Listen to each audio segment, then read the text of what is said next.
आज ही Doubtnut app download करें। Doubtnut पर होगा अब आपके सभी मैथ्स, केमिस्ट्री, फिजिक्स और बायोलॉजी डाउट्स का सफाया। बस अपने क्वेश्चन की फोटो खींचो, उसे क्रॉप करो और तुरंत वीडियो सोल्यूशन पाओ। Download now. Hello friends, Doubtnut में आपका स्वागत है। हमारे सामने जो सवाल दे रखा है उसमें हमें बोला है योग, और इसके आगे एक व्यंजक दे रखा है -2100 प्लस -2001। इसके योग में से हमें 5308 5308, ये देखो ये भी माइनस का ही है, इसको हमें घटाना है। तो सबसे पहले तो मैं इस पूरे व्यंजक को x मान लेता हूँ। x बराबर मेरे पास क्या दे रखा है, देखो माइनस का 2100, ठीक है। और इसमें जोड़ना क्या है, -2001 को, ठीक है। तो देखो जोड़ और बाकी करने से पहले आप एक चीज का हमेशा ध्यान रखो कि जब विपरीत चिन्हों और समान चिन्हों को गुणा करने पर क्या प्रभाव पड़ता है। जैसे प्लस चिन्ह को प्लस चिन्ह से ही गुणा कर देता हूँ तो ये हमेशा प्लस चिन्ह के बराबर ही आता है, या फिर समान चिन्हों की बात करूं, माइनस या माइनस को गुणा करूं तो ये भी प्लस के बराबर ही आता है। इसलिए मैं कह सकता हूं कि समान चिन्हों को आपस में गुणा करता हूं ना तो प्लस के बराबर ही आता है। और अगर मैं विपरीत चिन्हों का गुणा करूं, चाहे प्लस को माइनस से गुणा करूं चाहे माइनस को प्लस से गुणा करूं, हमेशा मेरे को माइनस ही प्राप्त होने वाला है, ठीक है। तो देखो यहाँ से प्लस को माइनस से गुणा कर रहा हूं तो माइनस प्राप्त होने वाला है। तो ये बच गया माइनस का 2001, ठीक है। और फिर इसमें क्या, ये -2100 कितना है, माइनस से 2100, ये दोनों आपस में जोड़ेंगे। क्यों? क्योंकि दोनों जो है समान चिन्ह के हैं, तो इसलिए आपस में जुड़ जाएंगे।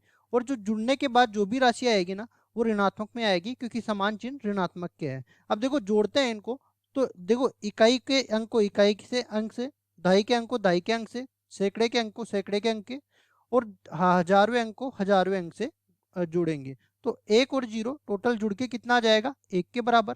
फिर कोई हासिल नहीं है, 0 और 0 0 आ जाएगा, 1 और 0 1 आ जाएगा, 2 और 2 4 आ जाएगा, ठीक है। और टोटल मिला के ऋणात्मक चिन्ह इसके साथ आ जाएगा। और ये देखो x के बराबर है। अब ये जो पूरा व्यंजक है इसके योग में से मेरे को -5308 घटाना है, ठीक है। तो देखो -5308 को मैं y के बराबर मान लेता हूँ, -5308। अब कह रहा क्या है कि x में से y को घटाना है, इस तरीके से देखो x में से y को घटाना है।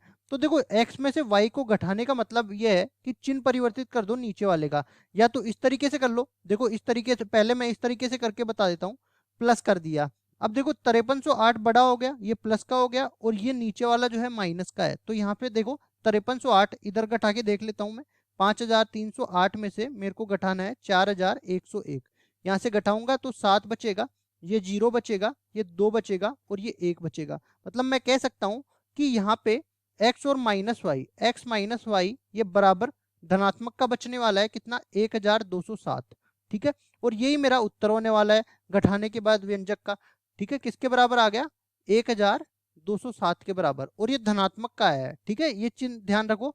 अब देखो दूसरी चीज मैं आपको बता दूं, अगर आपको ये समझ में नहीं आया ना तो आप इस तरीके से देख लो कि x -y, ठीक है। अब देखो x कितना दे रखा था, -4101 दे रखा था, ठीक है। इसमें से घटाना क्या है, इसमें से घटाना है -5308, ये घटाना है। अब मैंने कहा था समान चिन्हों का गुणा करने पर धनात्मक हो जाता है, तो बीच में तो धनात्मक का चिन्ह आ गया, ये 5308 आ गया, और इधर मेरे पास माइनस का 4101।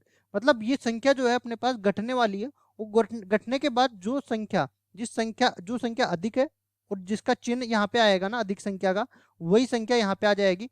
तो घटाने पर तो अपने पास 1207 आया, और अधिक संख्या किसकी है, धनात्मक की, तो ये धनात्मक चिन्ह यहाँ पे आ गया। तो यहाँ से भी मेरे पास 1207 ही आने वाला। तो ये 1207 जो है अपना उत्तर हो जाएगा। आशा करता हूँ ये सवाल आपको समझ में आया होगा। धन्यवाद। क्लास 6 से 12 से लेके नीट, IIT, JEE मेंस और एडवांस के लेवल तक 10 मिलियन से ज्यादा स्टूडेंट्स का भरोसा। आज ही डाउनलोड करें डाउटनेट ऐप या व्हाट्सएप कीजिए अपने डाउट्स 8400 400 400 पर।